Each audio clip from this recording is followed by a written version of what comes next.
Pass இதுக்கு நான் வந்து நிறைய வாட்டி போட்டேன்.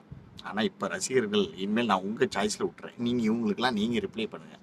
அண்ணன் ரொம்ப ரிப்ளை பண்ணி டயர்ட் ஆகிட்டேன். ஆனால் ஒரு வார்த்தை தான் இவங்களுக்கு பதில் சொல்லணும். புத்தி இல்லாத தமிழர்கள் அப்படின்னு நீங்கள் சொன்னீங்கன்னா அப்போ அப்துல் கலாம் ஐயா எங்கேருந்து போனார்? எங்கேருந்து பிரசிடென்ட் ஆனார்? எங்கேருந்து அணு ஆயுத சக்தியை இந்தியாவுக்கு கொண்டு வந்து வச்சார்? இன்னைக்கு அவருடைய இதுதான் இன்னைக்கு உலகத்தையே புரட்டி போட்டுட்டு இருக்கு. இஸ்ரோ சேட்டலைட்ஸ் பெரிய பெரிய நாடுகளால் சின்ன பட்ஜெட்டில் சேட்டலைட் அனுப்ப முடியாமல் தவிச்சிட்டு இருக்கும்போது இந்தியா சின்ன பட்ஜெட்டு சாதாரண ஒரு ஹாலிவுட் திரைப்படம் சின்ன பட்ஜெட் திரைப்படம் பண்ணக்கூடிய அந்த பட்ஜெட்டில் ஒரு சேட்டலைட்டே அனுப்புகிறாங்கன்றதை நம்பி ஜப்பான்லேருந்து ரஷ்யாலேருந்து நம்ம எப்போ ராக்கெட்டை லான்ச் பண்ணுறோமோ அவங்களுடைய சேட்டலைட்டை அட்டாச் பண்ண சொல்லி நம்மளுக்கு பணம் வந்துக்கிட்டு இருக்கு தம்பி. நம்மளுடைய பொருளாதாரம் இந்தியன் பொருளாதாரம் கூடிக்கொண்டிருக்கிறது. அதுக்கெல்லாம் யார் மூலபலம் தருவா?